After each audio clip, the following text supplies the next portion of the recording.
Hello everyone and welcome to this meeting of the James Gillespie's High School Parent Council, the first for the 2022-23 session. I'm Sarah Scott, the Chair of the Parent Council. I'm delighted you can join us tonight, and I'd particularly like to welcome any new S1 parents or parents who are otherwise new to the school. I hope you find the meeting useful. To start, can I make the usual apologies for any technical issues we might have during the meeting? For example, if you're having problems joining us or hearing us, or if one of the presenters' Wi-Fi freezes, we ask for your patience.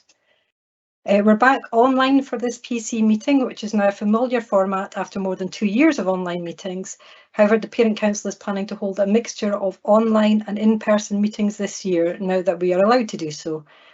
We did a survey last year to find out parents' preferences, and there was a strong support for the online format as it allows more people to attend and to catch up with recording after the event.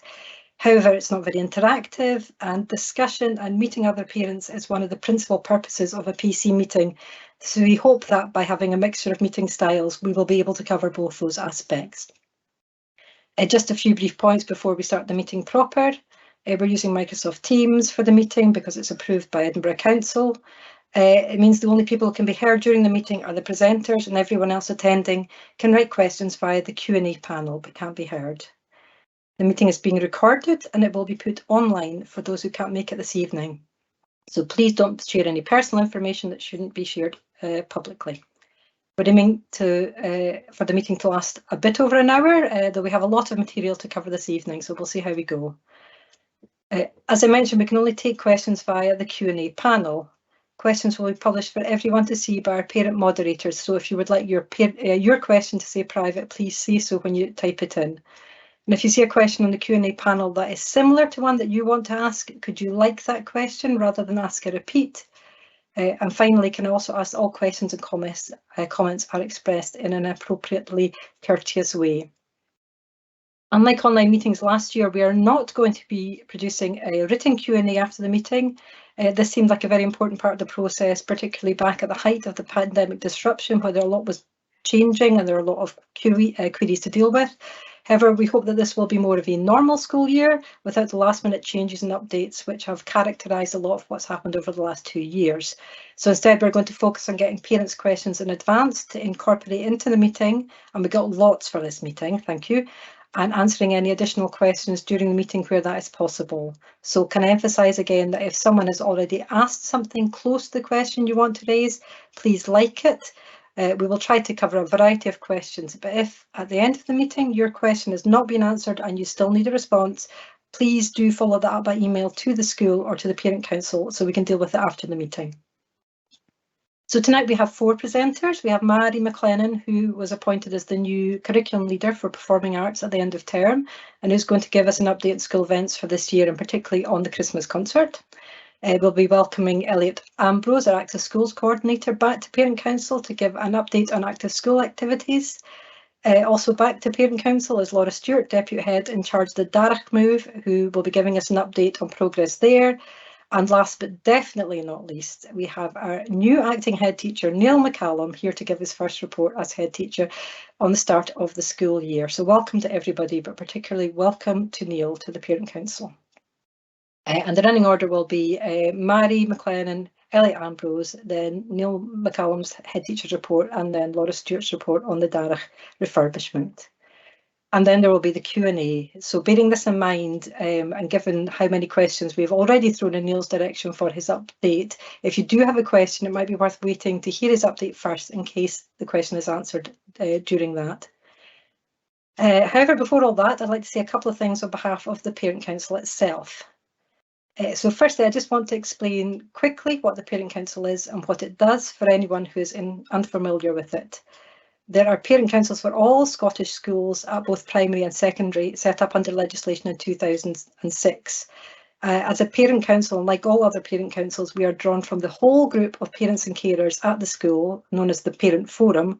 Our job is to represent them in doing things like putting forward parents' views on issues, consulting and providing feedback to the school, providing refreshments at school events, fundraising for school projects, equipment and other things, coordinating with other parent councils and making representations to the City Council.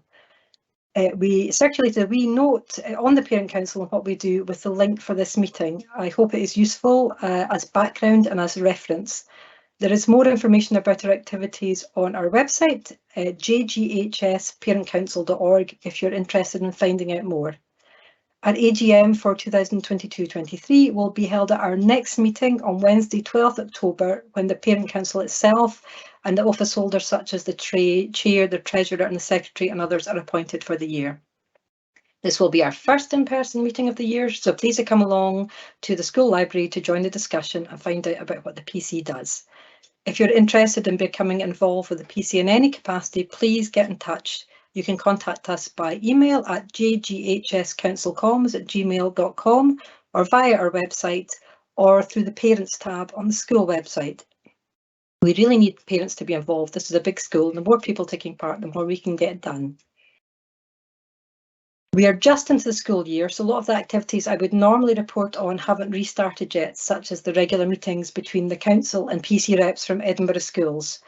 Following the council election before the summer, we now have a whole new Education, Children and Families Committee at council level, and the system of meetings between local area reps, in our case the South East Edinburgh locality, and council officers, and then the Consultative Committee with Parents, or CCWP, which feeds directly into the Education Committee, haven't been set up again yet, though we have been assured that this will happen soon. And the council also wants to do more work on how best to engage with parents, particularly learning from the experience over the COVID years. So we are expecting some sort of action on that too. One important function of the council is appointing a new head teacher for the school. At the last PC meeting, I reported that the head teacher post had been advertised with the intention of getting someone in position as close as possible to Donald MacDonald's departure date in the summer. The council later decided that this timescale had been too tight and decided to re-advertise the post to ensure all prospective candidates were given the chance to register an interest, and that an acting head teacher would be appointed meantime, and that is Neil McCallum here with us tonight. The Parent Council continues to work with the council in the recruitment process, and I can update you that the intention is to advertise the post again, hopefully later this month, with the aim of showing Gillespie as the interesting, welcoming and diverse community it is, particularly through a video which has been prepared within the school and with pupils in the school, and which will be part of the advertising package. Once we know more, we will update you again. Turning now to Parent Council finances, there will be a full report and accounts available at the AGM, which will cover our finances across 2021-22, and this will also be put on our website once available, so I won't say too much about that now. However, one thing to note is that the proceeds of the collection for Mr MacDonald's retirement was paid into the Parent Council bank account, from which his leaving gifts of a Leavers hoodie and a bowl from Meadows Pottery were purchased. You can see photos of these being presented to him on the PC website. The remaining funds from the collection remain in the PC bank account, pending an award fund being set up in Donald MacDonald's name, and further details will follow on that once we've had more talks about it. Since the beginning of this Parent Council year on 1st of August, the PC has been paid £80.69 via easy fundraising, and we have paid out £51 for the Parent Council website and domain name. The current balance of our bank account as at 3rd September is £3,832.99, but this includes ring-fence funds for Mr MacDonald's collection, as well as the end of year surplus from the previous school year, and further details will be in the accounts when they are released. So thank you for listening to all of that. I am now going to pass on to the other parts of the meeting. Can I just ask Hilary, our producer for this evening, to pass us over to Mary McLennan? Thank you very much.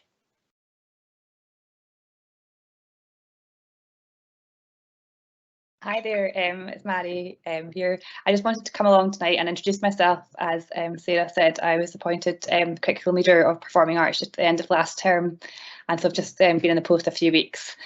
It's been a difficult few years for us in performing arts, with all the restrictions in place as it has been for many people. So we're delighted this year to get back to actually putting on some live events and getting rehearsals getting going again.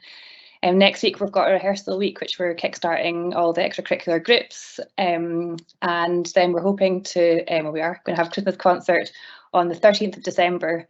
That'll be in school this year, although the performing arts staff and the instrumental music instructors have done an amazing job over the last few years keeping rehearsals going within the sort of COVID guidance. I think the incentive of having a Christmas concert or having a live performance for our pupils to play for has meant that not as many people maybe had been coming along to rehearsals, so we're just really keen this year to get something back up and going again. So it will be in school this year, but it's the first step to hopefully getting back to the Usher Hall in a few years' time, and we're all really excited to get that back up and going again. We're also hoping to have a spring fling at Easter time, and the senior drama production will also be on at Christmas time as well. So looking forward to these events happening, and hopefully I'll be in touch about maybe getting some refreshments for these events as well, which will be greatly appreciated. I know if there are new S1 parents on the call that there might be some questions about instrumental lessons.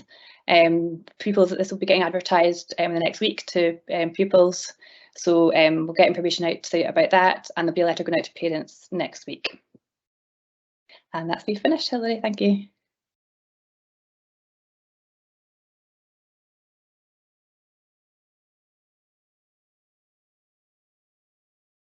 Thank you very much for that, Mary. That was very interesting. It's really great to hear that we have live events planned for the school year again. The Parent Council in the past, though it's difficult to remember this far back, did provide refreshments for parents' evenings when they were in school. So that was tea and coffee, and then wine and other kind of things like that for events like concerts like the Spring Fling and other things like that. So we will be delighted to work with you to put that together for the events which were upcoming. I should just say that Mary will be with us for a little bit longer, so I'm going to pass in a moment to Ellie Ambrose for the Active Schools update. So if you do have questions from Mary, we'll maybe gather them up after Ellie and see if she can answer them, put them to her then so she can answer them then. So that would be great. Thanks very much. Elliot, is it okay if we pass on to you now for your update on what is happening with Active Schools and what happened at the end of last year? Yes, thanks very much, Sarah, and good evening, everybody. It's good to be together and with us, with you, even though it will be online. So I'm just going to give a short presentation on all things Active Schools. So I'm going to share my screen. If you could just bear with me one moment.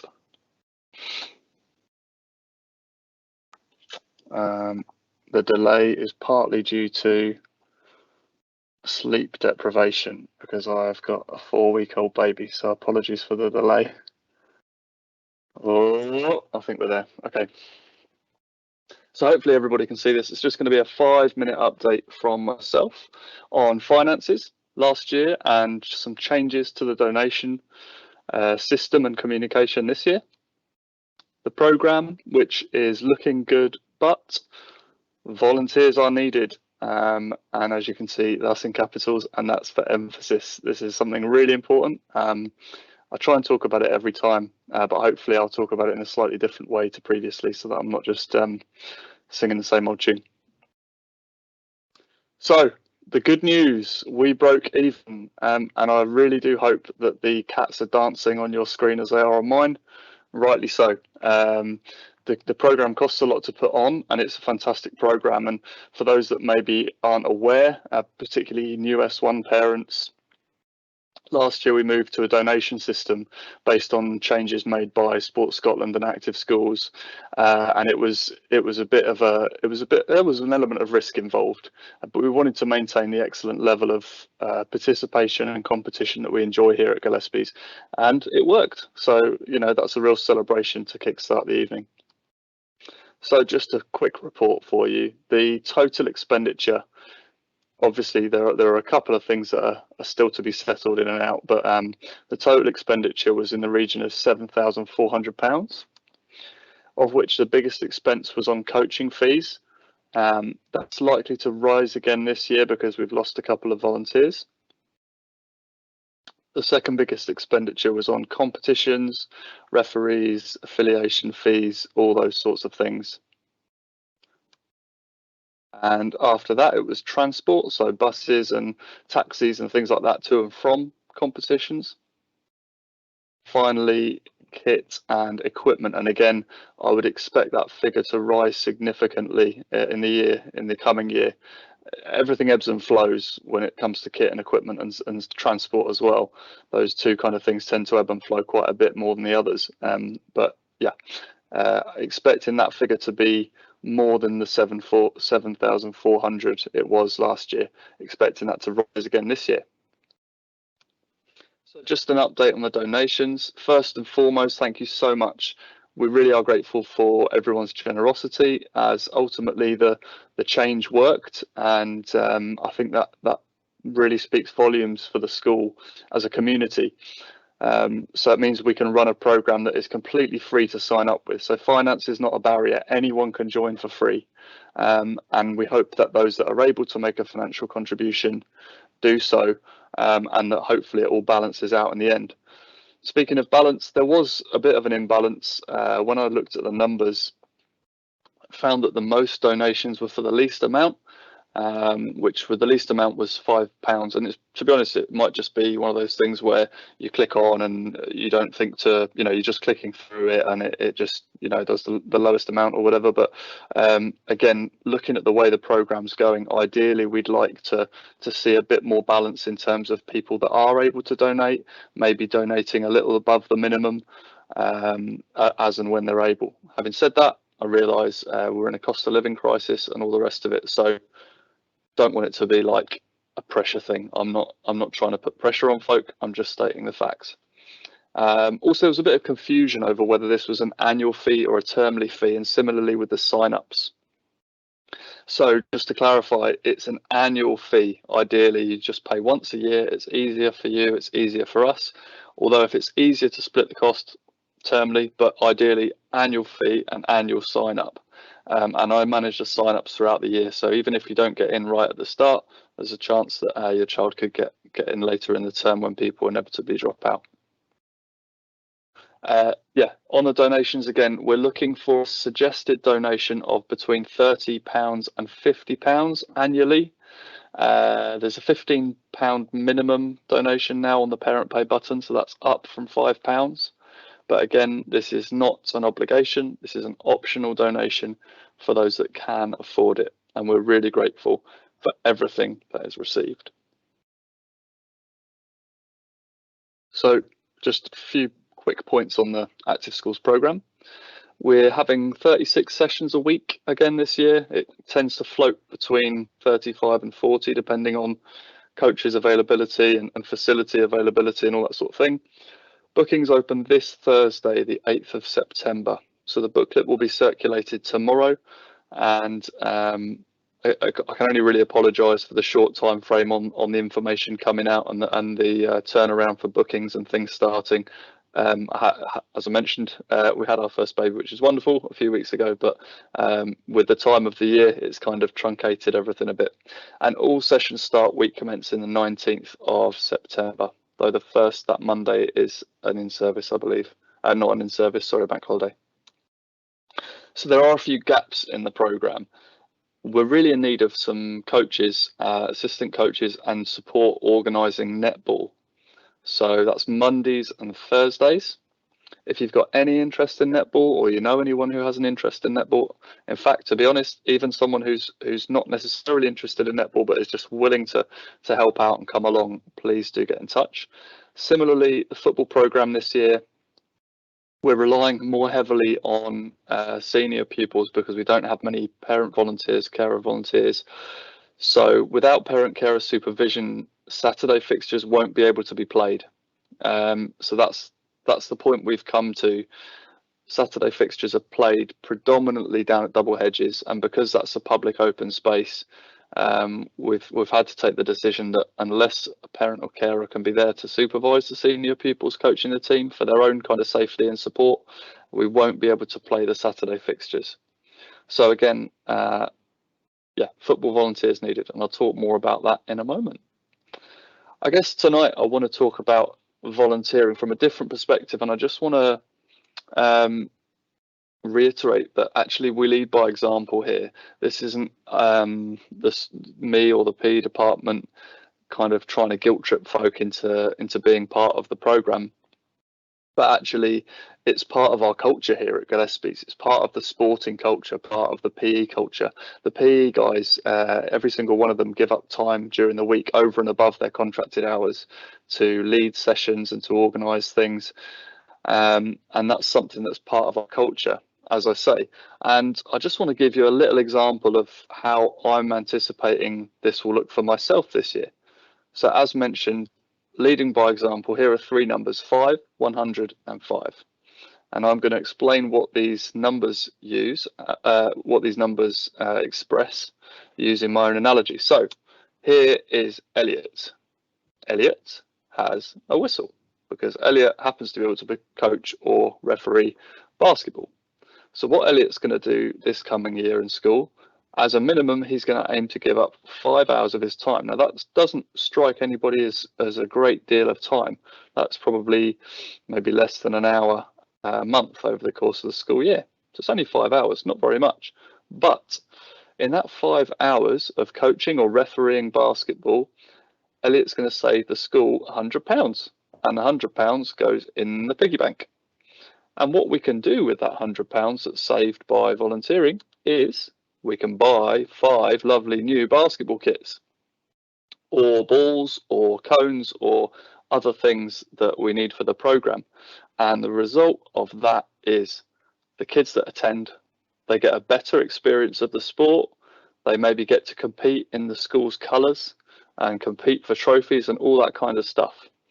But I guess I just wanted to share that as a personal example and as an illustration of, if you can just give up a few hours of your time over the course of a school year. As I said there, I'm probably going to do a minimum of 5. I don't know how many I'll do eventually, but just 5 hours, that's less than 1 a month for me. That's not really a big deal. But actually, potentially that can have a big impact on what we can do with that money that's saved effectively. So just to kind of reiterate and maybe bust any myths around volunteers, you don't need to be an expert. You don't need to be there every week, and you don't need to sign up for life. Particularly with the Saturday football, if we can get a rota of like several parents, even if it's just 4 parents on a rota, that's just once a month. So you're not even having to be there every week, it's once a month. And again, you're not signing up for life, and you don't need any experience, because you do get to volunteer when's convenient for you. You're the one giving up your time, and for me, I always try and make sure that any commitments for volunteers fit around their life and their preferences and their passions. Similarly, receive training and support from myself via Active Schools. Your point of contact and support, and most of all, you know, you get to have fun. It's great spending time with children and young people in a sporting environment. It's just a lot of fun, and if you've not given it a go, I really encourage you to, because it's great. It's always enjoyable. Well, 99% of the time it's enjoyable.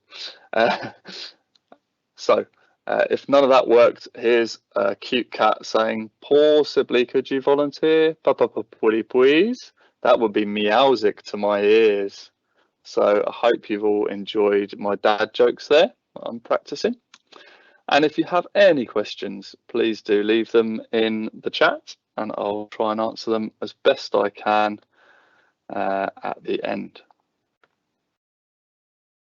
Thank you very much. And I believe I'm handing back to Hilary or on to Neil. Thank you for listening. Actually, Elliot, if it's okay, you can hand back to me first. I just want to say thank you very much for your report and update. I'm really delighted to hear that we managed to break even in Active Schools last year, because as you mentioned, it's a kind of experimental course of action to deal with the rules that Sport Scotland put in place about not being able to charge directly for activities. And as I've said on a number of occasions on parent council meetings over the last year or so, we are really lucky to have managed to get an Active Schools programme which is so big, so effective going at Gillespie's, because it's not the case for every other school in Edinburgh by any manner of means. There's a couple of questions just on the Q&A board. I might ask you first, Elliot, and then I'll come back to Mary to cover the questions which have come up in connection with her presentation. So Elliot, if you want to volunteer, and you've made a very strong case for people to volunteer, what do you do? Who do you contact? And also, do you need to get a PVG for volunteering for active schools? Thanks very much. Yeah, that's an easy answer. Just contact me. My contact info is on all the emails and stuff that go out. My mobile number's on there, my work number. So do just give us a call, pick up the phone if that's easier. It's easier to chat these things through over the phone sometimes than play email tennis. But if you like an email, feel free to give me an email. And yes, ideally you need a PVG, and that's something that we can do much more quickly and easily than we used to be able to do it. And I'll do all the monkey work for you as much as I can in terms of the forms and then we can chat and work out what's best for you as a volunteer. So I really do make it as easy and as painless for you as possible to get involved. So just get in touch with me anytime. Thank you.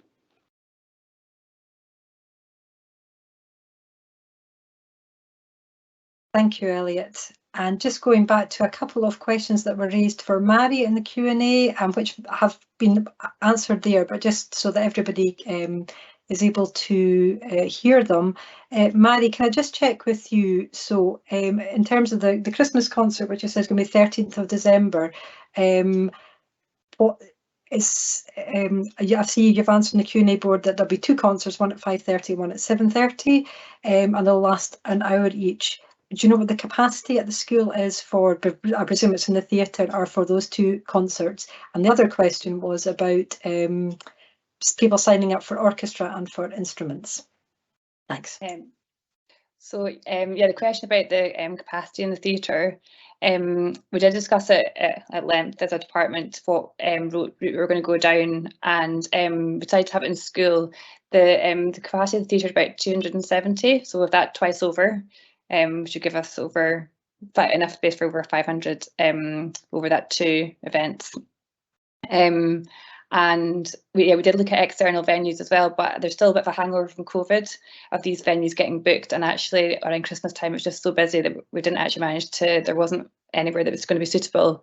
And also our numbers, as they were, are still rebuilding, so to book an external venue we'd have to obviously guarantee we could fill that and cover all the costs. So that's a bit of the reasoning why we decided to have it in school for Christmas. We are potentially looking at going outside of school potentially if we do for spring fling, so we do want to get back to that as soon as possible, but we're just having to do it in a kind of baby steps to get back to where we were. And for extracurricular groups, that's been publicised first and second years over the last week, and it's going out to all pupils tomorrow, and there'll also be a parent email going out tomorrow as well, so if your child misses it then it should be coming your way as well. Is that them all? Yeah, that's great. Thanks very much for that, Mary. Yeah, it's quite difficult getting back into the old pattern of organising in-person events like we used to have. So it's great that we have got something happening. Can I just come back quickly to Elliot before we go on to Neil for his report? Somebody just wants to check, when are the football matches on Saturday? And is there one team per year? I assume there is more than one team. We must have lots of different groups and boys and girls, but if we could just quickly answer that one, and then we'll move on to Neil. Yeah, of course. So Saturday mornings at Double Hedges, I believe kickoffs usually sometime around 10 a.m. So it's probably a 2 to 3 hour commitment time wise, and again, full kind of training and support and introduction is available for that. It's just a case of being able to supervise the senior pupils who will be taking the teams.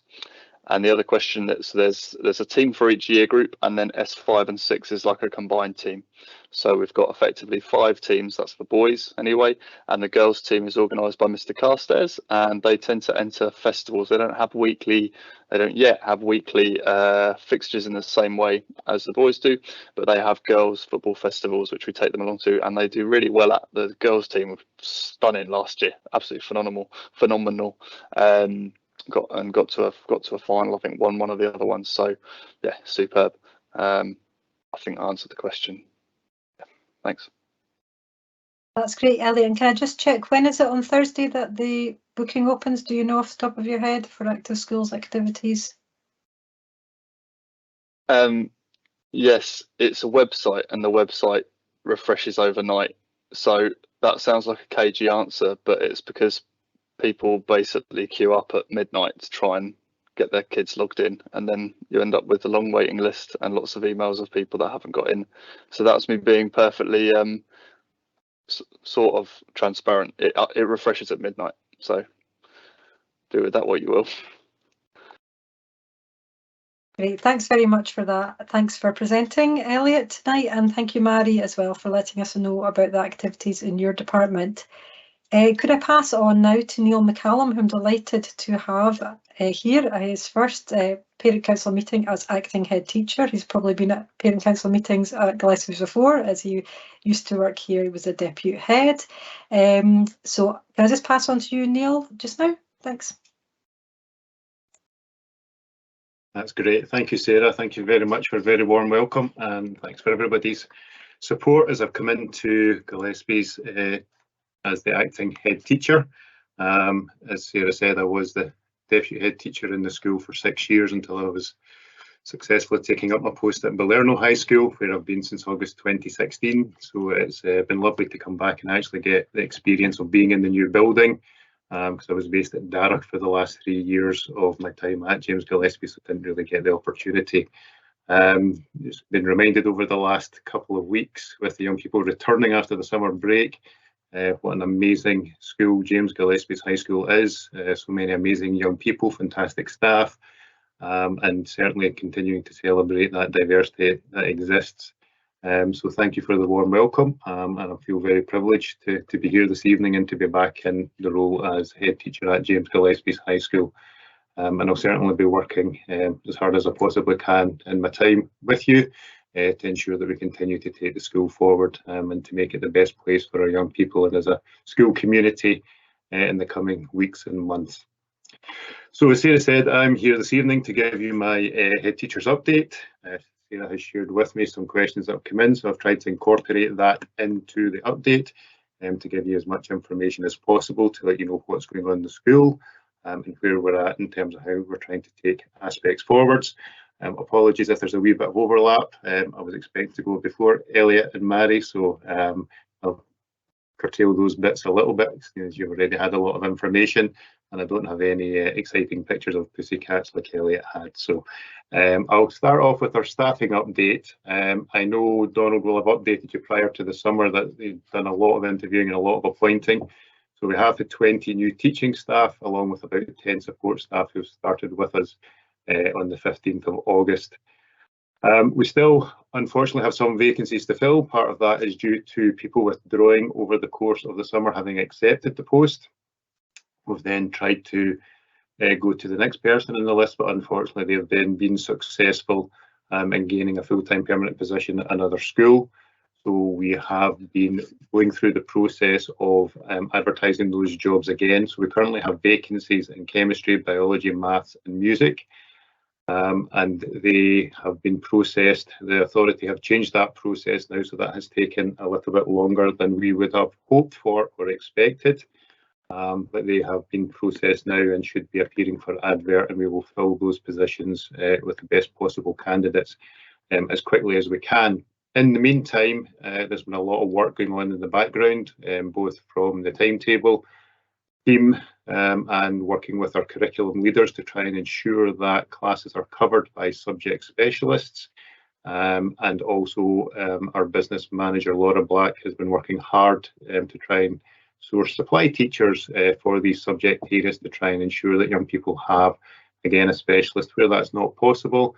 Again, we've been working, the curriculum leaders have been working to ensure that those classes are provided with appropriate curriculum so that they can make a good start on the school term and the school year to be able to progress so that when we have filled these positions and are able to get appropriate staff in, then they'll be able to continue with that curriculum.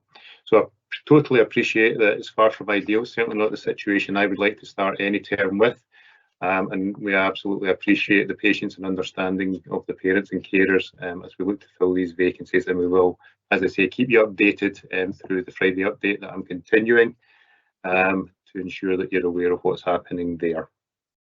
Moving on to COVID-19 mitigations, and I'm pleased to say that, as Sarah said, we're now able to have meetings back in the school building, so these will begin to come through over the course of the next weeks and months. The mitigations have pretty much all been removed now. The main source of mitigation, if you like, is the ventilation in the building, and we're encouraging when the weather is appropriate. Obviously late this afternoon was certainly not with the torrential downpours that we had, but encouraging staff to have windows and ventilation as best as it can possibly be to allow that airflow through the building. We also have CO2 monitors across the building now to try and ensure that we can monitor what the CO2 levels are at, because that's part of where we're looking at based on the research that's gone on previously. And obviously we want the CO2 levels to be as low as possible to ensure that that airflow is there to support our young people. Young people are certainly still wearing face coverings in and around the building along with some staff, and we absolutely support that and encourage that, and we would expect everybody to accommodate that to make sure that everybody feels comfortable and safe. You will have received information about the flu vaccines, which the NHS will be rolling out, and that's being done through schools. So again, we will be supporting that, and that will be happening during school time, and the young people will be able to receive that. In terms of breaks and lunch, I think just by default, on the back of what they've experienced over the last 2 years, young people tend to be going outside and enjoying school grounds, which is excellent. But as we move in towards the winter times, just to reassure you that because the mitigations have now been lifted, young people will be able to use the school building during breaks and lunchtime to come inside should the weather prevent them from being outside through their choice. And I know Laura and her team in the canteen are working hard to get the grab and go system back up in the canteen and to be able to provide as varied a menu as they possibly can. So those are all of the kind of COVID-19 mitigations, and as I say, hopefully we'll continue to move forward over the coming weeks and months. You'll be aware that we've had the Empowered Learning project, which is citywide, and that project has been in full flow over the last week and continues this week, thanks to Laura Stewart and the support team who've been working with Laura, and we've had support from the authority with floor walkers coming in to help with young people setting up their devices. It's been great to see them receiving these and being able to take them and utilise them, and that's been a really mammoth task with 1,600 young people having to come in, and obviously with our seniors already having to be transferred across onto the new system as well. Laura's in the process of organising a parent and carer information evening in regards to that. I think the best approach for that will be to have an online opportunity so that we can reach as many people as possible, and Laura or myself will be in touch in due course to let you know how we're going to run that and the information that is shared with you. As part of that, I think we're hoping to incorporate a session from our community police officer about internet safety and online safety, which would be really beneficial, giving all the real positives that are there for young people online, but also very aware of the dangers that are there and trying to keep them safe as we possibly can. Senior parents and carers will have received information about prelims. Prelims have obviously continued to be in place as part of the assessment calendar for our pupils in 4th, 5th and 6th year. Obviously we had a return to an exam diet in May, which was really good to be able to have that return, and the SQA continued with the appeal system this year, so the prelims were an important part of that. However, over the course of the year, Edinburgh as an authority has moved to have prelim study leave come out of that, as young people are entitled to 20 days of study leave, which obviously is supposed to be focused on the actual exam diet in May. Number of schools put a rationale to the authority for how that should continue last year, and I was one of those head teachers who was in that position along with Donald, and we were able to secure that. However, that was only to be for the last academic year, and as we move forward, the authority are looking to do that as part of their equity to ensure that all young people have the appropriate access to education and the support that they would require to ensure that they are as successful as possible in all aspects of their education. The prelims and assessment calendar cover the whole of the year, and really the actual prelims themselves are just part of that assessment portfolio. in terms of the information that we can gather to submit to the SQA should we need to. We don't know at this stage whether there will be an appeals process next year or whether the SQA will return to their post-result service where we can request either a clerical check on papers or a mark of papers to ensure that everything was as it should be from a quality assurance point of view with the SQA, and the difference there is that with the appeals we've been able to submit all of that portfolio of evidence that we've had to support the grade that young people have been estimated to achieve. So with that being the case, when the assessments take place, young people will still be able to come into school, they'll be supported, they'll be able to attend classes, and they will obviously be able to have that support and prepare themselves for the assessments as they arrive. At that point, there wouldn't be any new learning. We wouldn't expect teachers to be taking forward any new learning if there were young people absent from their class at those points for assessments. Again, some of the assessments will happen during double periods when they're in subjects. So if they were in English for a double period and the paper was an hour and 45 minutes, we'd use that double period to deliver the English assessment. In terms of the next item was the Christmas concert, and as Mary said, we're having that in school. I think Mary alluded to that. A big part of that was the fact that Usher Hall was not being available. Part of the aspect of COVID and concerts and shows being moved forward seemed to be part of the issue. And I think, as Mary shared with you, the number of young people actually performing has dropped a little bit. So to be able to ensure that, having been to many Christmas concerts at Usher Hall, I can only reassure you I was disappointed myself. It was a great experience for everybody involved, but obviously in true Gillespie's fashion, we'll be working hard to make sure that we get that back onto the agenda and back as soon as we possibly can, and we'll support Mary and the team there to make sure that that happens. I'm glad that Elliot was able to join us this evening. I had the opportunity to meet with Elliot yesterday, and he brought me up to speed in terms of our Active Schools programme and everything that's happening. And again, I think there's a communication coming out tomorrow, which will give you much more detail. So again, really pleased that we are returning to that aspect. My background is physical education, so I'm really pleased that young people are being able to get the opportunity to be physical and active because it's beneficial in so many different ways for them. On top of that, our extracurricular programme spans right across the whole curriculum. I know there's a number of areas where staff will be offering lunchtime and after school clubs, whether that be in debating, Model United Nations, chess, a whole range of different activities. And what we'll do is we'll try and collate that information together into one place for parents and carers, share that with you by email, and also try and put that onto the school website so it's there for you to have as a reference point so as you know what's happening. And you can encourage your young people to attend these fantastic opportunities, because it really is not just about their academic achievements, but also about what we can do to help mould them to be the young people that we want them to be, and to be the best versions of themselves with the necessary skills for life and work when they leave us at James Gillespie's High School. Kind of linking into that, can talk about school trips and excursions. So I'm pleased to say these have begun to make a return. We have higher and advanced higher pupils who've been out at the Millport Field Studies Centre yesterday, and then today those have been day trips as part of their course to develop their research and field skills. We had higher business management students attending a conference at Napier University last week. And certainly I have been inundated by staff in terms of looking to make a return to lots of the different types of excursions and trips that have happened in the past.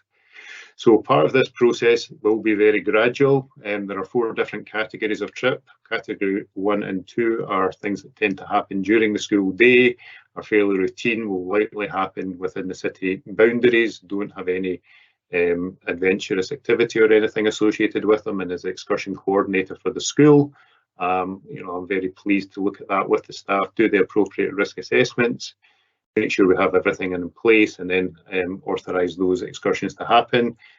We then have category 3 and 4. Category 3 is where it tends to be more overnight or adventurous activities, and then we need to submit risk assessments and the appropriate forms to the excursions team at the authority for those to be given the green light. Now, at the moment, as a result of COVID and as a result of the insurance aspect of a lot of that, the city have a very limited approved providers list. So again, working very closely with them. I actually had a meeting with Andrew Bradshaw, who heads up that team. Andrew is absolutely fantastic. He has been a head teacher himself in the past, so he has a real sound understanding of what schools do, how they like to operate, and what they would like to have to take forward.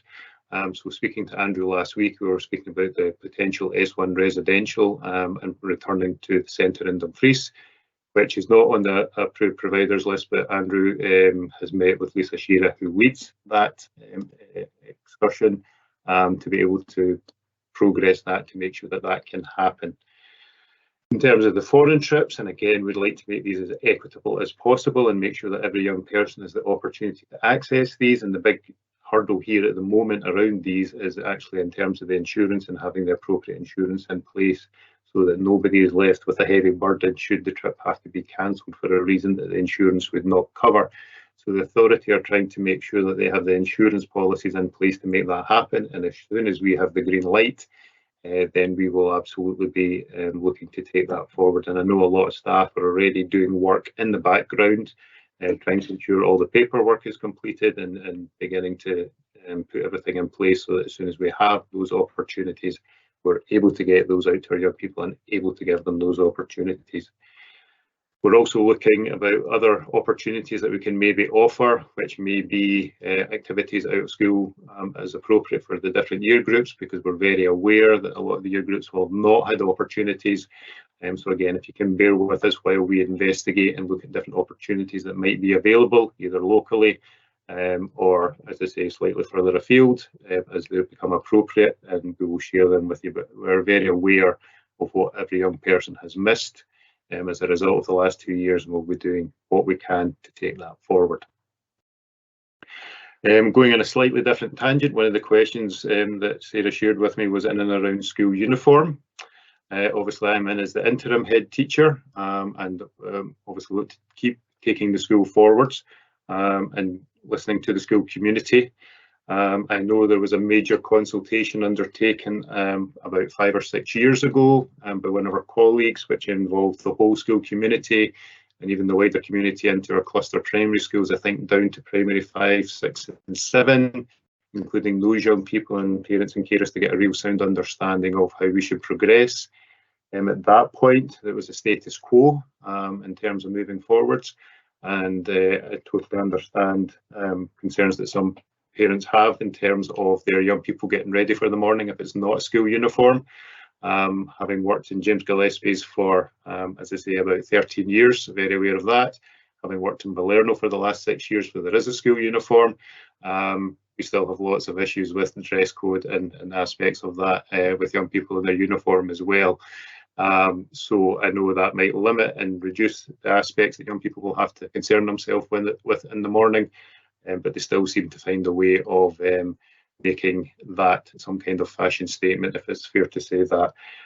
So again, yes, I'm more than happy to raise that question with the school community and see whether there is an appetite there, and then we can look to take it forward from there. So, rising school roles. James Gillespie's school role continues to be a rising one. Certainly has risen quite considerably since I left in 2016, when we were around about 1,200 young people. The school population currently sits at just about 1,600, with a waiting list for both catchment and non-catchment in all year groups. The waiting list currently reviewed this afternoon is sitting somewhere around about 300 young people who are keen to take up a place at James Gillespie's High School, which shows you just the demand for places at the school. Obviously, in terms of the new S1, we have about 300 young people who have joined us, and they have made a fantastic addition to our school. It's been lovely to meet them over the course of the last few weeks, and I think they're settling in very well and adapting to what is a very large campus and a very large building in the Malala building, but they've adapted to that very well. And certainly if you've got young people in the first year, you can be very proud of how they're doing and how they're embedding themselves into the school. So we will continue to work with the local authority in regards to that. Laura is going to come on and talk about Darroch building in more depth after me. And again, as soon as Darroch is online and we're able to utilise that resource in that space, we will be doing that, and we will be communicating that information with you as soon as we're able to, so that you're aware of what is happening for the different aspects of that move to Darroch, so that everybody is fully aware and we're as transparent as possible. Linked to that is teaching space was a question. And at the moment, to ensure that we can have everybody on campus and in the buildings, we are utilising every possible space. And again, Laura and the timetable team have worked very hard both across last term and even into either side of the summer holidays to ensure that our young people are in the building. This has meant converting a lot of the breakout spaces, using the forum, the canteen, the theatre, really is utilising all of the spaces by installing temporary walls and ensuring that they are there with the technology and making them as much like a classroom as any of the other classrooms which are part of the school building. We'll work hard with that. We see that as an interim solution, and obviously as we begin that transfer and that move to utilising the Darroch campus, we'll then implement the next phase of the timetable to ensure that pupils are in learning spaces and classrooms that are appropriate for the subjects that they're in. This has meant that we made a request with our S6 because the space is so tight in the building that if they were able to do studies, so for example, if they didn't have a class period 1, they could study from home, then that would be much appreciated. But we also appreciate that it's not necessarily possible for some young people or appropriate. So again, we've worked hard to look and constantly review the spaces that we're using, which classes are using those spaces, and that's managed to allow us to give this S6 a bit of space, both in the spaces in the Malala building, also using spaces like the forum, and Laura and her team are very happy for them to utilise the canteen space as well, and again, trying to utilise all of the spaces in the building. So we really appreciate the support, particularly of the S6 and parents and carers in regards to that situation. And how we accommodate that as we move forward to hopefully bring the Darroch campus online as soon as possible. Next question was around assemblies. So we normally have assemblies during our key adult time, and that's on a Wednesday.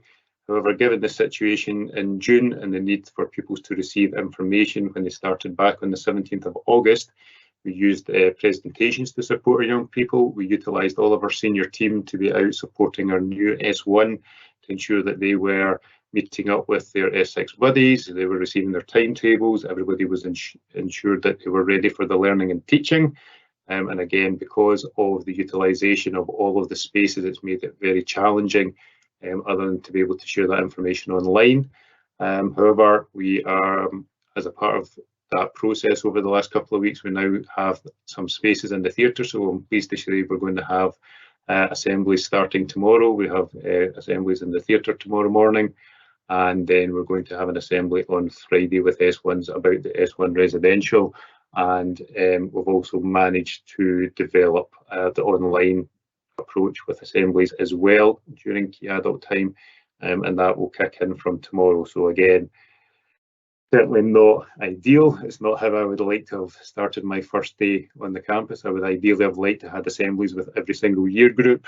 Certainly the approach that I took when I started in my first day of learning is the approach I would like to have taken, but just given, unfortunately, the situation that we're dealing with the large number of young people on the campus, that was one of the challenges in trying to make the right decisions about young people not being out of the classroom unnecessarily.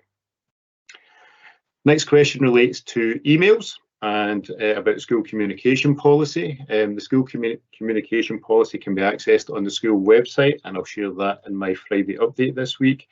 And that details the school's policy, and that's pretty much will be in line with the same across the authority, because I know there was a review by all the head teachers across the secondary schools about ensuring that there was a kind of consistent message, whichever school that you went to. So that gives you details and communication, and the main point of contact is normally your pupil support leader or guidance teacher, and their details are available on the school website along with the school admin account. If it's more specifically about learning and teaching, again, the admin account will direct that to the correct teacher, and you can expect a reply from the admin account within a day to acknowledge receipt of your email, and you can expect a reply within 3 days. And obviously we always try to work to ensure that we're ahead of that time. However, I'm sure you can appreciate there are certain peak times when the volume of emails and communications for particularly our pupil support leaders can be very high. In those instances, I've asked if they can make sure that they have a message which goes on their emails, so that if you're communicating with them, that you're able to see that they're dealing with a high volume at that point in time. Obviously, we will try to get back to you as quickly as we possibly can, and we do appreciate your patience in doing that. Celebration of success. Obviously, that's part of the Friday update and trying to ensure that we share all the amazing things that our young people are doing in the school community. And I've been so impressed about the incredible achievements that so many of our young people have achieved over the summer and the start of this new term. We were also discussing at our senior team meeting tonight about how we can do that on a more wide basis in terms of celebrating wider achievement across the school. So it is something that we will be looking at, and again, we'll probably be coming to the parent population to ask for your support and your feedback in that in terms of what we can do. I know there are lots of different things as we move back away from the COVID mitigations that we would like to introduce and to be able to offer. So again, we appreciate your support with that, and it would be great to be able to develop and take that forward to really celebrate all of the different aspects that our young people are achieving both in school and out of school, and we'll pull a programme together to support that. As we return to the school term and young people have homework, I know they're always delighted about that and always enjoy doing that. Question in and around the possibility of a homework app, such as Show My Homework. I know this is something that the school has looked at previously and actually had been in the process of looking to roll that out prior to COVID. So it is something that, again, is on our agenda. It's something that we're keen to look at and to see what we can do. Obviously, all of our young people have their iPads now, so we're keen for them to maximise them and use them to their full potential in terms of their digital learning, but also very aware as parents and carers that you want to be able to support them at home, and that can be difficult and challenging. It certainly was when they just had textbooks and jotters that were perhaps bringing home, but even with the advent of Teams and the use of Teams, that can still be challenging to get access to exactly see what it is that they're been asked to do and how they should complete that. So again, we're looking to take that forward, and that will be with support of the parent body, so that we can make sure and we do that in an appropriate manner and launch that in the right way, so that we have the maximum impact for our young people to support their learning. Duke of Edinburgh is very, very popular at school. Has been for a very long time, and I know there have been a variety of different teams across the years who have been dedicated to that.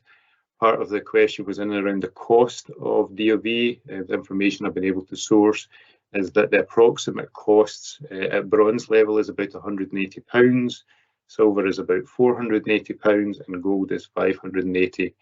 And part of that is to do with, again, similar to what Elliot was alluding to with the Active Schools programme, is about getting volunteers who have the appropriate qualifications to lead with the expeditions.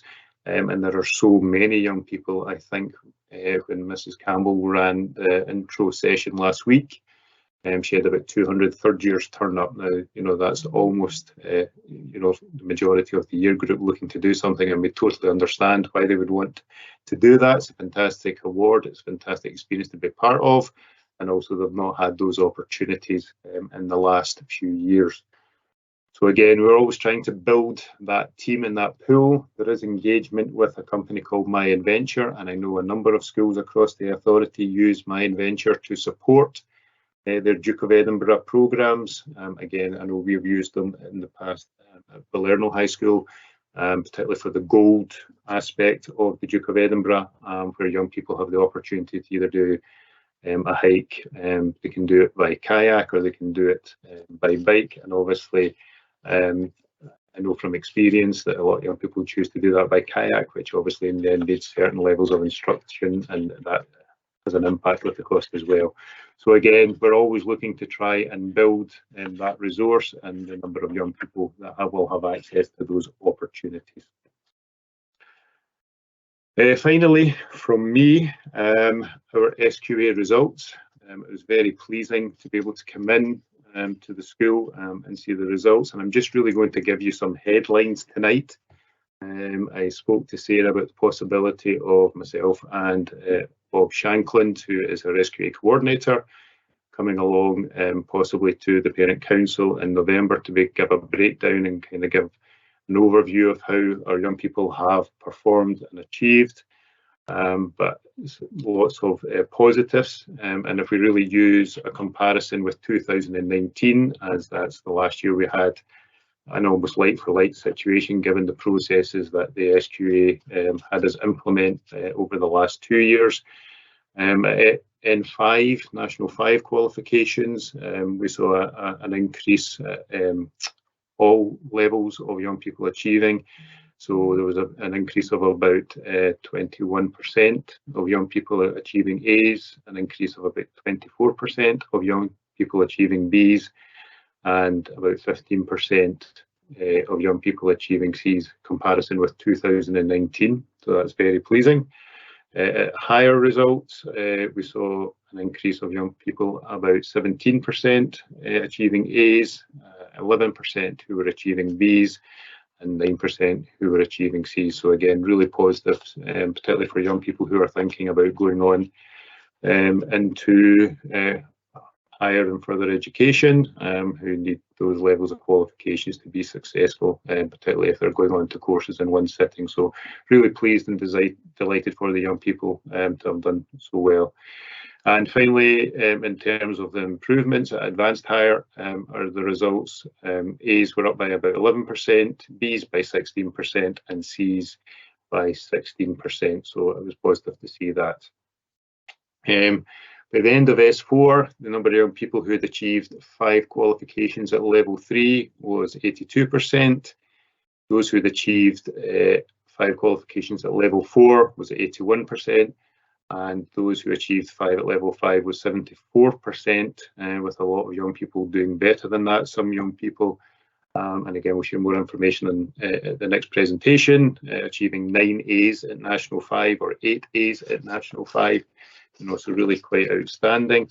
And the 74% of 5 at 5 was the best result that the school has had in the last 6 years. So really positive picture, particularly given everything the young people have been through.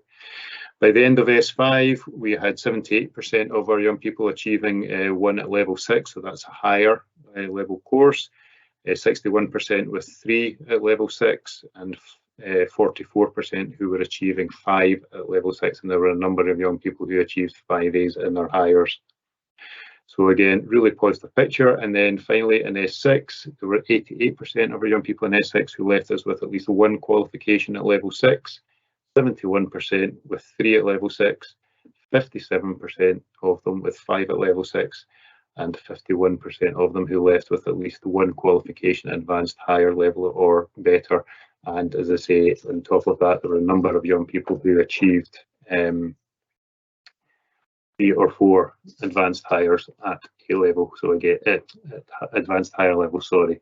We also had the A level results for art, and again, they were outstanding. All young people achieving very, very well, so really pleased and really delighted for them. Those results just coming in more recently in line with the English system. And finally, I think it's Trevor MacDonald used to say, further to Donald's update in May about the parents' evenings, where I believe there was a 50-50 split in consultation with the parents. We've done a consultation with the staff, and the preference there certainly initially would be for online appointments. And having reflected on that and looked at that, we think what we would look to do is begin with online appointments to try and ensure that we can see as many parents and carers as possible, but also look to reintroduce on a phased basis the face-to-face as well, because we do understand that parents and carers will want to come into the building and have experience of the building, and we are in line with that, particularly for parents and carers in S2, looking to have an opportunity where they'll be able to come in as part of our evenings in the coming weeks. And again, we will follow up with more information for you as soon as we're able to share it with you. And that concludes my update for just now, and I will pass back to Sarah. Thank you very much for your attention.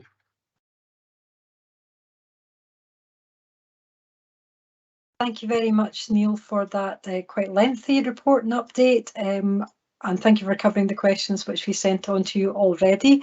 There are a number of other questions in the Q&A, but I think first we'll pass on to Laura Stewart, Deputy Head, who's dealing with the Darroch refurbishment, and ask for her update on the position there, and then we'll come back to the Q&A at the end. Thanks very much.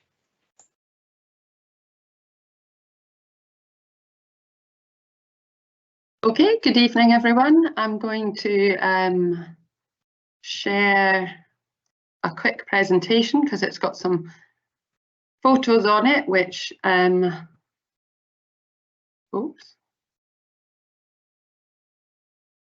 which I would like to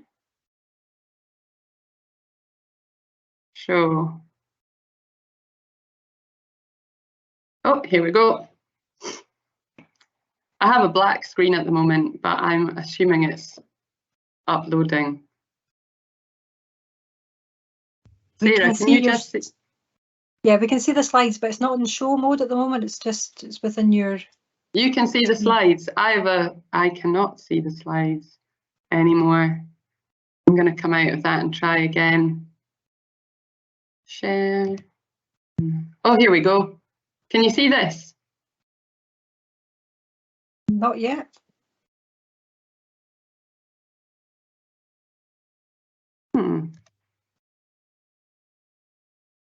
Okay, I've got my presentation up in front of me, Sarah. Is it? Would you try sharing it again? Sharing it again? Okay, hold on, I'll end. Just make sure. Share screen. Window. I can talk through it if it won't share, but I'm kind of hoping it will be grand. Slideshow. Are we in? We can see. Yeah, I think we can see that now. Okay, right, okay, so Darroch update for everybody. So we were supposed to have our Darroch annex open last year. Unfortunately, due to COVID and then due to the impact on construction industry of also the war in Ukraine and COVID, the war in Ukraine, and one other thing that my mind has completely forgotten, then there have been delays. However, our current date for completion is mid to late September. And the actual date is still to be confirmed for this, because obviously it's involving the last minute sort of snagging of the site, making sure phones are in place, computers are in place, but all the cable networks and everything have already been put in. So it's looking like it's on track for, as I say, mid to late September. For moving into Darroch, we potentially will do this in 2 phases. So if it is ready mid to late September, then we might move some of our senior classes down there earlier, because the transition for senior classes will be far easier, and it will reduce pressure on things like the canteen or the forum for teaching spaces. And then it's looking likely that that's only a few weeks away from the October break, which would be a good time to plan transition for the younger years, the S1 and S2 Gaelic medium education students. All of the English medium education students at Gillespie from S1 to S4 remain on the main site, so they won't be moving down. Planning for the move, then we will be making sure that the staff as well as the students have a chance to see around the site, understand how fire evacuation takes place, understand the management of the site, and how it will work for something we call duty head rota, which is to support the staff and students down there. We will also have to have packing and moving days for the staff so that they can get their resources down there and set up within the new teaching spaces. This will involve up to 2 school closure days, which we are yet to confirm, because obviously we can't confirm a closure day for packing and moving until we have a completion date for the new annex. So we will keep you informed about that along the way as soon as information comes to us. Managing capacity on our main site, since the delays to Darroch hit us just before the summer, as Neil touched upon, we have developed over the summer new teaching spaces. There's one called Cyber E, apologies for the name. It's up beside English, which is what the E stands for. And there's a classroom there that seats up to 25. There's a space at the back of one of the wood workshops, which now seats 20 down there as well. And then there's the temporary spaces that were touched upon, such as the forum, which has been set up as a classroom, and the theatre. And as Neil also said, the canteen is being used for students to be working, S6 students to be working in when they have periods where they're not in classes, study periods.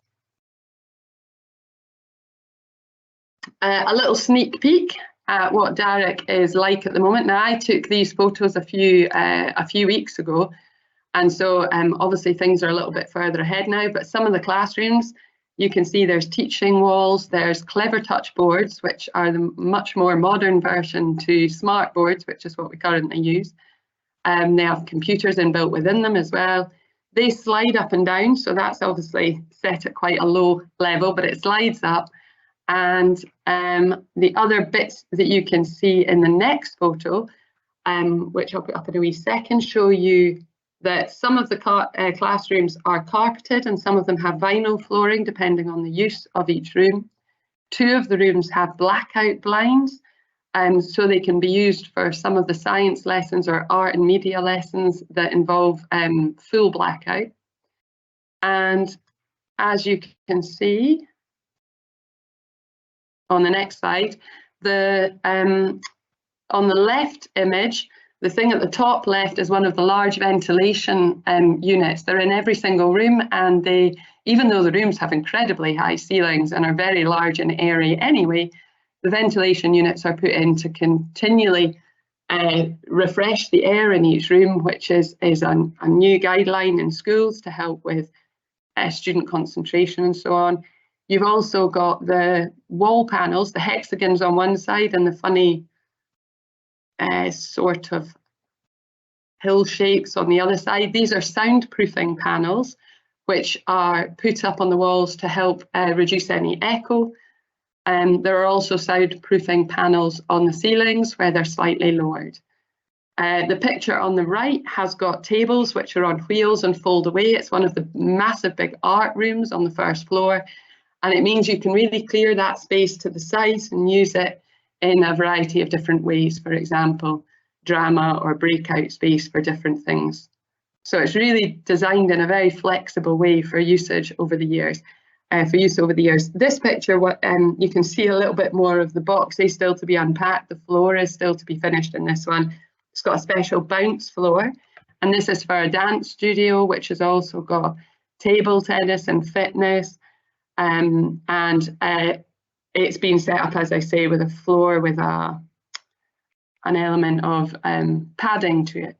And again, you can see the soundproofing panels on the ceiling there too. And that's the hall just above the ground floor. The ground floor hall is a dining area that sits up to 150 people. So it's an excellent dining space down in Darroch, which will really help reduce some of the pressures on the current site with space to have breaks and lunches. So it's got a nice playground down there that Donna McKeever, one of the other deputies who is overseeing GME, has been overseeing. And that's really a kind of sneak peek to show you where we're at. and also to give you an idea of when we're moving. Now, I know that the dates aren't confirmed, the closure dates aren't confirmed. However, where I'm seeing it at present, based on all the information we have, is it's looking like the first 2 student days after the October break would be probably the best days for packing and unpacking for staff and students, because it's a really neat time to do it. But as I say, some seniors may go into Darroch earlier if it's finished in advance of that, which it is on track for, according to a meeting last week. So that kind of gives you, as I say, a bit of an update. And I'm sure if you have any questions to fly, I can see one which says, where is Darroch? It's actually a 6-ish minute walk if you're walking quite quickly, or if you're a teenager enjoying a slow meander, maybe a 12-minute walk from Gillespie's, and you just go across the links down Leamington Terrace, and before you get to Gilmore Place, you just turn right along Upper Gilmore Place, and it's at the end of that. It's called Gillespie Street, but it's the old Darroch Annex that we used to be in, I don't know, a number of years ago when I was at Gillespie still, but I can't remember. And yes, it's at 7 Gillespie Street. Thank you, Hilary answered it. So I think if there's any other questions, I'm happy to answer them. But as far as the information I'm sharing goes, I think I will pass back to Sarah.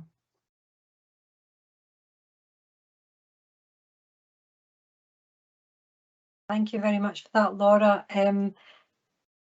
I hesitate to be over-optimistic when it comes to Darroch, because obviously it's been a sad tale of delay over the last year or so, but it is really good to actually see the inside of the building and see that it actually looks like a proper set of classrooms and all the things that you would expect, which is an awful lot more reassuring than the building site with scaffolding around it, which it was for such a long time. So I was looking forward to good news on that front, and certainly hope that that timetable can be held to. There are a couple of questions or comments about Darroch, so we maybe could deal with them first and then go on to the general Q&A, which probably will involve Neil more than you. There is a comment here, first of all, saying, I'm sorry to sound critical, but more school closure dates to facilitate the move to Darroch on the top of all the education that people have missed is disappointing, and we should let the council know about that. I'll pass that back to you, Laura, for comment, or Neil, perhaps if you'd like to say that. I mean, I suppose the only thing I would say is that presumably moving to the school annex whenever it happened would always involve school closure days, because that's just the way these kind of things work. Yeah, I mean, it's moving into a new building. You have to make sure that everything in place in that building is safe for the youngsters who are going to be there. There needs to be clear fire escape procedures that everyone's aware of. There needs to be a sort of transition in there where resources are set up so that everyone is just ready to begin teaching in an environment and a building that they haven't been in before.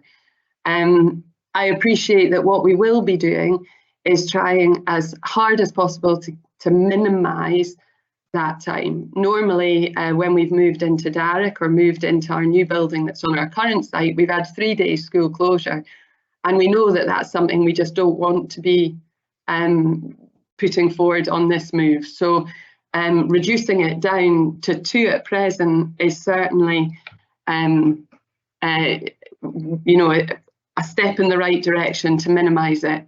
But if we can minimise it further through preparation once we get completion dates confirmed, then obviously we would look to do that. But to safely use the building, an element of staff time is essential for that aspect. I don't know if anyone wants to add to that. Neil, do you have anything to add to that?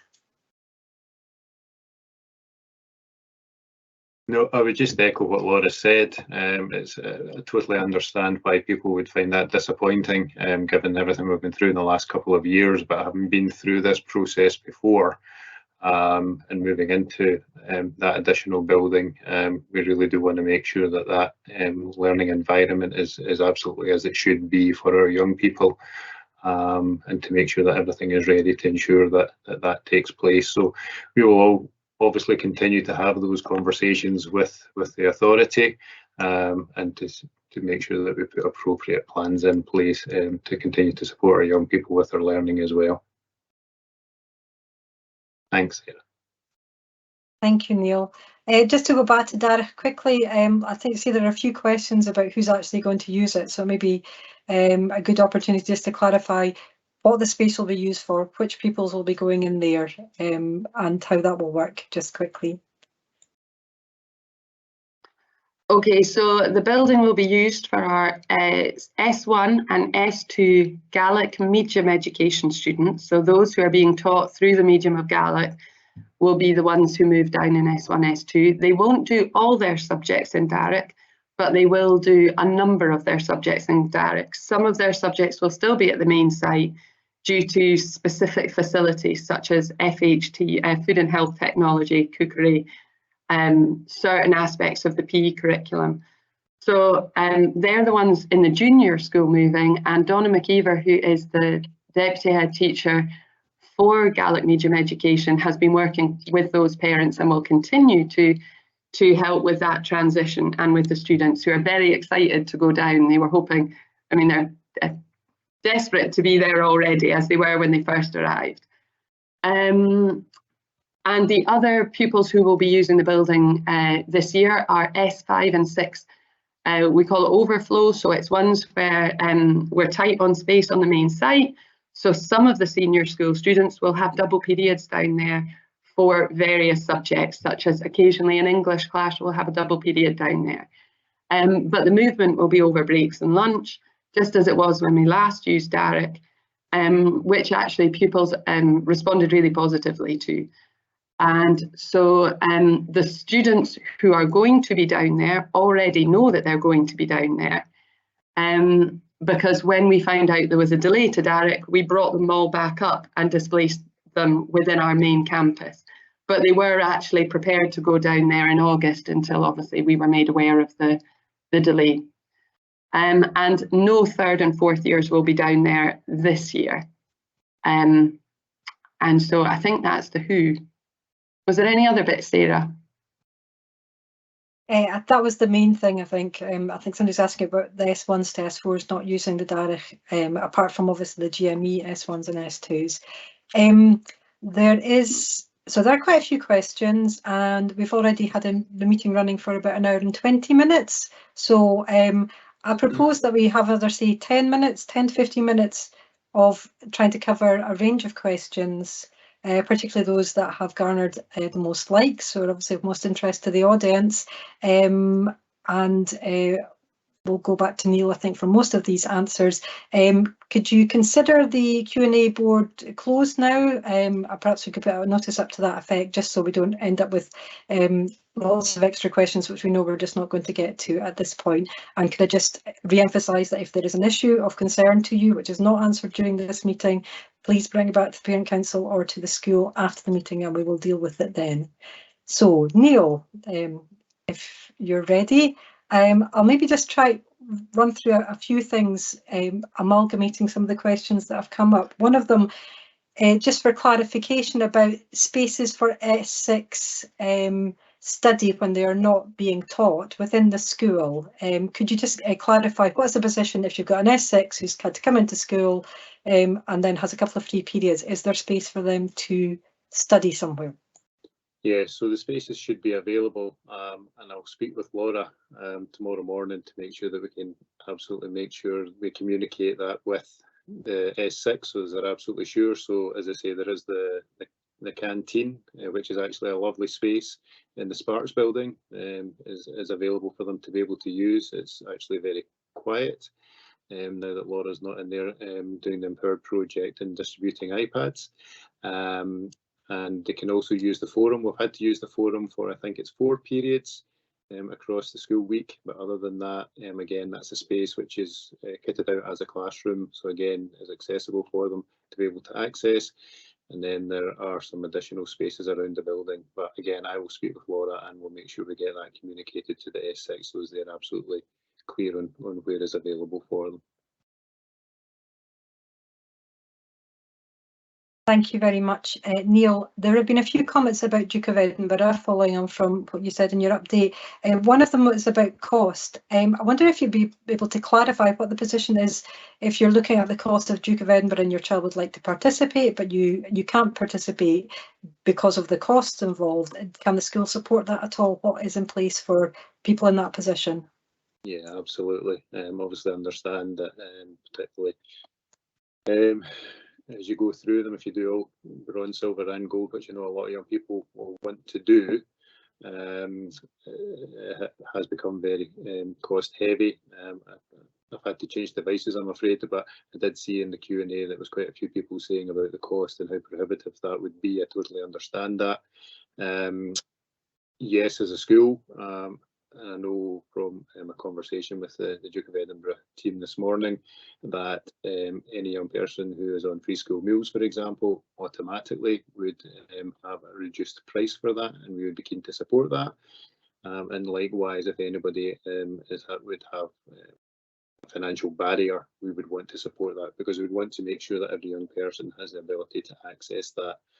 I can see from the Q&A, and again, I would need to go back and liaise with the Duke of Edinburgh team, because again, a bit like the Active Schools programme, this is something that staff do out with their normal teaching hours, if you like. It's a lot of commitment, it's a lot of time, but you know, they are very committed to it. It's been a very strong, healthy programme. So again, we would want to make sure, and again, if we can bring the cost down, we're very keen to do that in any way that we possibly can, whether that's the groups that we engage with and the providers that we engage with, or being able to build a greater volunteer base. But as I say, that comes with the necessity of, particularly for the expeditions, people having the relevant qualifications to be able to support with them.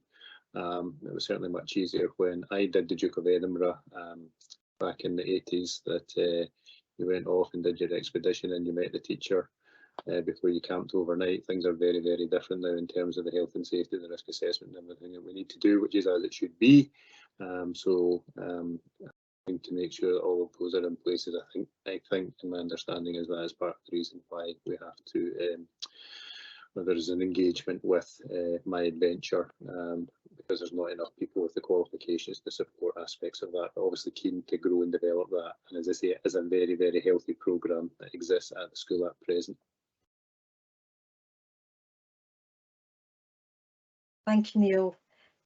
One comment which has proven very popular amongst the audience is about the dangers of smoking and vaping, and what we can do about educating children about the dangers of this, because lots of very young children now seem to be vaping around the school. I wonder if you could comment on whether you've noticed that, if the school's aware if it's a problem. Is this something that, for example, maybe is looked at council level in terms of education?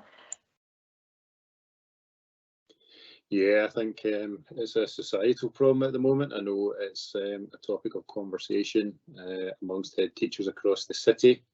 It's not something that's unique to James Gillespie's. It's something that seems to have come as a result of pandemic. It seems to have got worse, certainly my experience. And again, part of that is a programme of education for young people, and I think trying to support parents and carers with information and appropriate information as well. I think with smoking, young people seem to have moved away from that. In general, we're not experiencing the same number of young people smoking, but they are vaping. I think vapes are so easily accessible. They come in a multitude of fruit flavours, which seems to make them much more palatable for some reason. But I know we're at the beginning of research in regards to vapes and the possible consequences to young people's health. So it's certainly something we can look at taking forward as part of our PSE programme and our education of our young people. The authority works a no smoking policy, and that includes vapes on all council property. I've introduced a smoking cessation programme previously and a non-smoking policy, with young people at the forefront of that and leading that, and their voice being very powerful in terms of creating that policy and ensuring that policy is rolled out. And really, again, a lot of that is about education of young people who choose to engage in smoking or vaping, and trying to give them the appropriate knowledge, understanding and support where required. So again, that's certainly something I'm happy to look at with the staff, and to work in partnership with the parents and carers, because absolutely it's not something that should be happening. It's certainly shouldn't be occurring in the school. That's the bottom line. So more than happy to do that and work with everybody to find a way forward. Thanks, Neil. I think we've got time for a couple more questions. I'd just like to say as well, I mean, during a lot of the questions that have been posted in the Q&A have been answered by the member of staff responsible. So do make sure and have a look at the answers which have been given, because sometimes they're quite simple and there's an answer which has already been typed up. There's a couple of questions, Neil, I don't know if you've had a chance to see them, about curricular support and textbooks for different courses. This is a question which comes up very regularly at Parent Council meetings, and Donald MacDonald in the past has explained that it's not always the case that a particular textbook is used for a specific course for lots of different reasons, including expense, appropriateness to the actual curriculum being taught and that kind of thing. Is there anything you can say about that kind of how that works at the school, and what parents should be thinking about in terms of curriculum support for their children? Yeah, so again, more than happy for us to look at that, and I think Donald's point in the past would be absolutely right in terms of evolving and changing curriculum, and textbooks tend to be updated, but obviously for key subjects such as maths, English, literacy based ones, parents are obviously very keen as the foundations for the curriculum in its wider reaches. We can certainly look to collate information that, again, I would be happy to share. I've done that in the past with departments who have been able to share with us good resources that parents and carers can support the young person at home with. I think the number of resources that have grown in the last 2 years, particularly online and access to that. We now have ClickView. Young people will have access to ClickView, which is an excellent online resource, which they'll be able to access through their iPads, which will give them access to activities such as eSegoil, which is Scottish Government Education Scotland online learning and teaching national offer. And again, it's about collating and synthesising that information for parents so that it's in the right place for them to be able to access. I know it can be hugely frustrating trying to wade your way through the number of resources that will be online if you search for them. So again, I'm happy to work with our learning and teaching team, work with our departments, and pull together different resources. And I think probably the best place for something like that will be on the school website, so that we can, once we have that up and available, we can make parents and carers aware of that and point them in the direction of it. I hope that would be a suitable support. Thank you, Neil. And just the final question, do we know at this point when the prelim timetable for the S4s in November will be published? Or is it too early to say yet?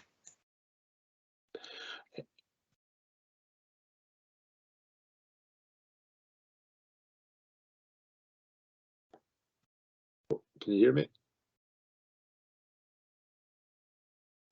No. We can hear you. You can hear me. Thanks. Sorry, my screen's still saying I'm queued. So I can't give you a specific date, but what I will do is I'll follow up with Mr. Shankland, who is coordinating the timetable. I know he is keen to get that out to parents and carers as early as possible. I know it's something that we'd want to have in place to allow young people and parents to be able to have time to prepare for that. So again, sorry I can't give you a specific date tonight, but I know he is working on that. He's been finalising and getting the appeals away for the current SQA diet, but I know he's working on that in the background as well. So again, we'd be keen to get that issued and out to you at the earliest opportunity. Thank you. Back to you, Sarah. Thanks, Neil, and thank you everybody who's presented this evening for their time and for answering questions. I think we can probably call an end to the meeting now because it's already been quite a long time. I just want to say a couple of things about the Parent Council, just to emphasise that our next meeting is going to be in person in the school on 12th October in the evening. It's our AGM. Please do come along if you're interested in the Parent Council, if you want to find out what we do, if you would like to meet other parents who are interested in the Parent Council. I know that online is not always the best way of holding meetings for lots of different reasons. And one comment has been that it's not very accessible because we talk fast and not everybody obviously is British or a native English speaker. So we will look at what we can do about that, though my experience of online subtitles has been that Scottish accents don't really work very well with them and you end up with gobbledygook. But that's something that we will be delighted to look at, and it may be easier in an in-person meeting. So if you are having problems following what we're doing, please get in touch with us and we'll be happy to let you know the information in another format. This will also be put online, so you'll be able to follow it again, possibly more slowly in chunks, to catch up with the comments that have been made this evening. Just to finish up then now, thank you all for joining us this evening and for all of your questions, both before the meeting and during the meeting. As I've mentioned already, if you have a question that wasn't answered and you want an answer, please do contact the school, the Parent Council. We will take it on from there. Thank you to Neil and Laura and Mary and Elliot for their updates and for answering your questions. And as always, we are really glad to have the opportunity for parents to hear direct from staff about all these issues. One final reminder, our next meeting is the AGM on Wednesday, 12th of October. We will send out more information nearer the time. Please do consider volunteering to get involved with Parent Council. Thank you and good night.